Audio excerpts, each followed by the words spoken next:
कोहिनूर हीरा जो पिछले 1000 सालों से दुनिया के कई राजाओं का ताज रहा है, आज इस समय ब्रिटिश टावर का एक हिस्सा है, जिसकी कीमत इतनी है कि 2 ताजमहल और पूरी दुनिया को 2 दिन का खाना खिलाया जा सकता है, जिसको कभी ना तो खरीदा जा सका है, ना ही बेचा जा सका है, केवल जीता जा सका है। जिसके लिए राजाओं ने कई लड़ाइयां लड़ी, जिसके विषय में कहा गया है कि जिसने कोहिनूर को जीता उसने दुनिया जीती, लेकिन दुनिया की सारी प्रॉब्लम भी उसकी रही। इसी वजह से जिन जिन राजाओं ने कोहिनूर पर कब्जा किया, सभी का साम्राज्य धीरे धीरे खत्म हो गया। कोहिनूर इस समय में लंदन में टावर ऑफ लंदन में मौजूद है।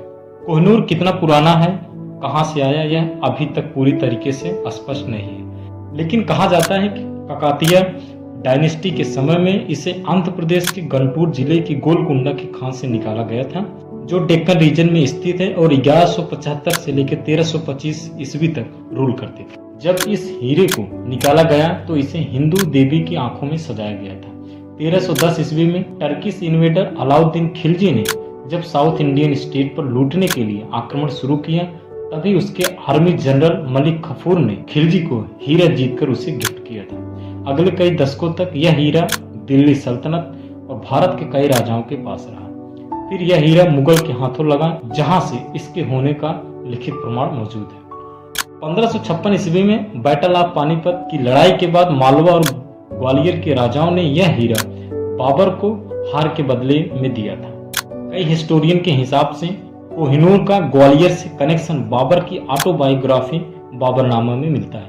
कोहिनूर को देखकर बाबर ने कहा था, इसकी कीमत इतनी है कि पूरी दुनिया को 2 दिन तक खाना खिलाया जा सकता। 1540 में शेर शाह ने पूरे उत्तर भारत पर कब्जा कर लिया, जिससे हुमायूं कोहिनूर हीरा लेके पर्सिया चला जाता है और शाह पर्सिया को गिफ्ट कर देता है, क्योंकि उसने उसकी हेल्प की थी।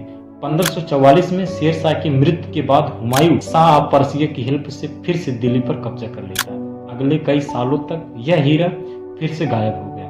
1628 ईस्वी में मुगल बादशाह शाहजहां ने अपने समय में सबसे कीमती चीज बनवाई थी, पीकॉक थ्रोन, जिसकी कीमत इतनी थी कि 7 ताजमहल बनवाए जा सकते थे। उसमें उसने कोहिनूर को मोर की आंख में जड़वाया था।